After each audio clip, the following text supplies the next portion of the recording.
Kalau Ibu menyatakan bahwa sudah melihat jengkel, kok sanksinya cuman itu? Kalau kejengkelan itu masuk domainnya pidana, kenapa nggak didorong ke pidana? Dorong Bapak, Oke, makanya terima kami kasih. melaporkan ke APH untuk hal-hal seperti itu Pak. Ya, biar sinergi aja Bu, sudah dipidana tapi diberhentikannya dengan hormat. Ini kan agak aneh itu. Kalau sudah terbukti pidananya, baru nanti dia tidak hormat. Jadi nunggu jadi sekarang kami hanya punya pilihan karena kasusnya sedang dalam proses.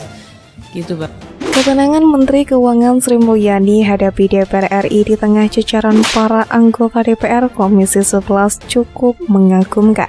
Ini yang penting biar kita jangan ada kesan seolah kita menutupi bagaimana kepercayaan publik ini akan terbangun. Kami merasa ini kayaknya tidak cukup mencerminkan risiko dan juga dampak negatif dari pelanggaran itu. Kami secara institusi juga melaporkan. Namun apabila di dalam PP itu hanya menyangkut status ASN, tidak berarti kemudian kita tidak melakukan langkah seperti melaporkan yang bersangkutan ke aparat penegak hukum. Jadi kami tetap lakukan itu Pak Agung. Terima kasih.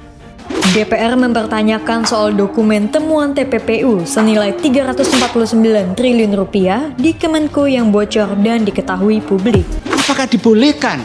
Apakah dibolehkan siapapun pejabat di Kementerian Keuangan, apalagi Direktorat Jenderal, menyampaikan dan kemudian diperbandingkan? Ini untuk bisa menunjukkan bahwa seolah-olah kita selama ini diem, ada 300 triliun tiba-tiba selama 2009 hingga sekarang tidak pernah ada respons dari Kemenku. Itu yang perlu untuk kita jawab secara segera. Sebenarnya itu terjadi karena kami ini bertekad memperbaiki birokrasi kita dari korupsi. Kalau Bu Sri Mulyani sendiri kiranya tidak kuat, dan saya kira perkembangannya kan masih positif dan tidak bisa berhenti di situ, nggak bisa. Publik sekarang yang tidak bodoh, orang Australia aja tahu. Tentunya Ibu sebagai menteri terbaik di dunia salah satunya. Namun seiring berjalannya waktu, harapan kami perlahan seperti dipudarkan dengan mulai terungkap berbagai masalah. Istilahnya kalau orang Betawi bilang lagi apes Ibu nih. Sampai-sampai Ibu naik Alphard aja disorot. Turun dari pesawat langsung nyelonong ke bawah, saya lihat di bawah ditunggu. Itu adalah protokol yang selama ini diberikan kepada saya. Dan kalau saya di Cengkareng itu biasanya memang sengaja ke kantor Bea Cukai untuk sekaligus menanyakan anak buah hari ini bagaimana. Mereka juga bisa menyampaikan diskusi dengan mereka. Sehingga kalau masuk bandara tetap mengikuti protokol bandara. Menteri Keuangan Sri Mulyani menjelaskan soal transaksi janggal 349 triliun rupiah di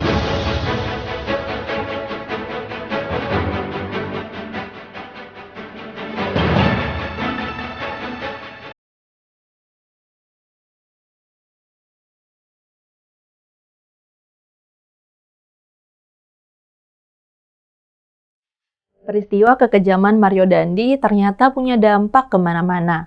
Pelan-pelan karena adanya kasus itu membuka dugaan korupsi jumbo di berbagai instansi pemerintahan. Dan sekarang kecurigaan perlahan-lahan bisa merambat ke DPR. Kalau kita baca data KPK, banyak banget anggota DPR dan DPRD yang ternyata kaya raya. Padahal penghasilan resmi mereka sebenarnya biasa-biasa saja. Memang para wakil rakyat ini tidak memamerkan gaya hidupnya melalui media sosial. Tapi laporan hasil kekayaannya tidak bisa menipu. Ini semua bermula dari terbongkarnya gaya hidup mewah para pejabat di Kementerian Keuangan. Ada dugaan para pegawai pajak itu main mata dengan wajib pajak. Kalau memang terjadi, itulah yang dianggap sebagai penyebab rendahnya pemasukan pajak di Indonesia. Dugaan-dugaan semacam itu sekarang ramai dimunculkan di dunia online. Memang sih nggak ada bukti resmi yang diungkapkan, tapi banyak netizen yang bercerita tentang permainan-permainan yang dilakukan petugas pajak dengan para wajib pajak. DPR mempertanyakan integritas Ditjen Pajak dan Kemenkyu karena kekayaan yang mereka miliki. Tapi sebenarnya hal serupa bisa ditujukan pada anggota DPR sendiri. Coba kita baca laporan Komisi Pemberantasan Korupsi tentang potret harta kekayaan para penyelenggara negara tahun 2020. Berdasarkan data KPK, anggota DPR dan DPRD memiliki rata-rata harta kekayaan paling tinggi dibanding penyelenggara negara lainnya.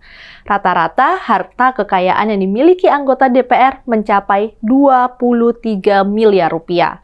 Sedangkan rata-rata harta kekayaan anggota DPRD adalah 14 miliar rupiah. Itu memang bukan penghasilan per tahun ya, tapi jumlah total setelah 1 kali masa jabatan sekitar 5 tahun.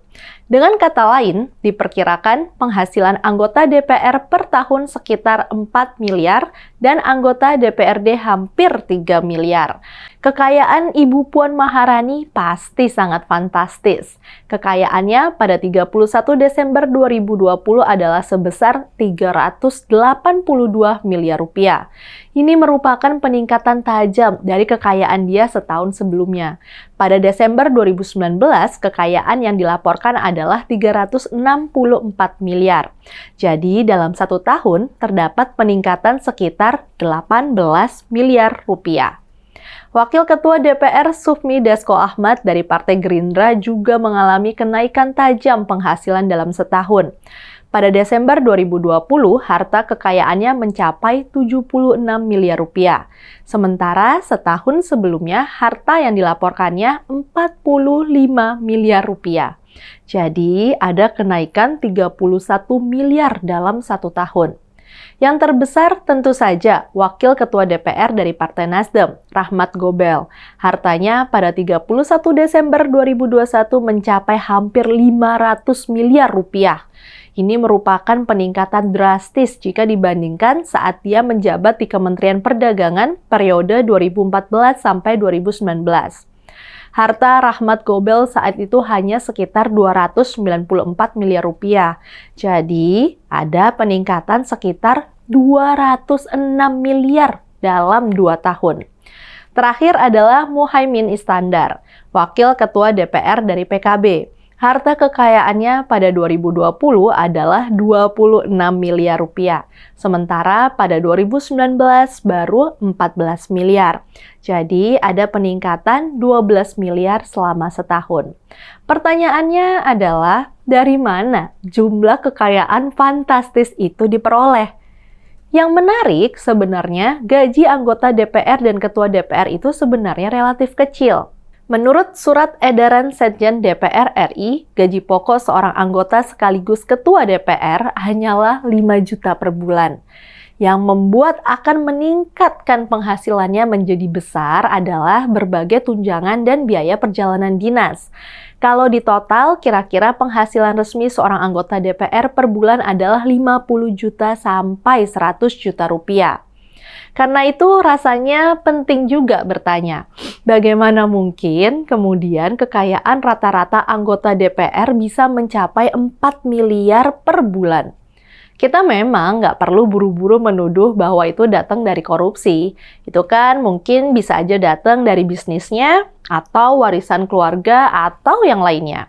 Tapi sebagaimana kita bisa bertanya, dari mana penghasilan para pegawai Ditjen Pajak? Kita juga bisa dong tanya, dari mana sih anggota DPR bisa sekaya itu? Agak mencurigakan nggak sih?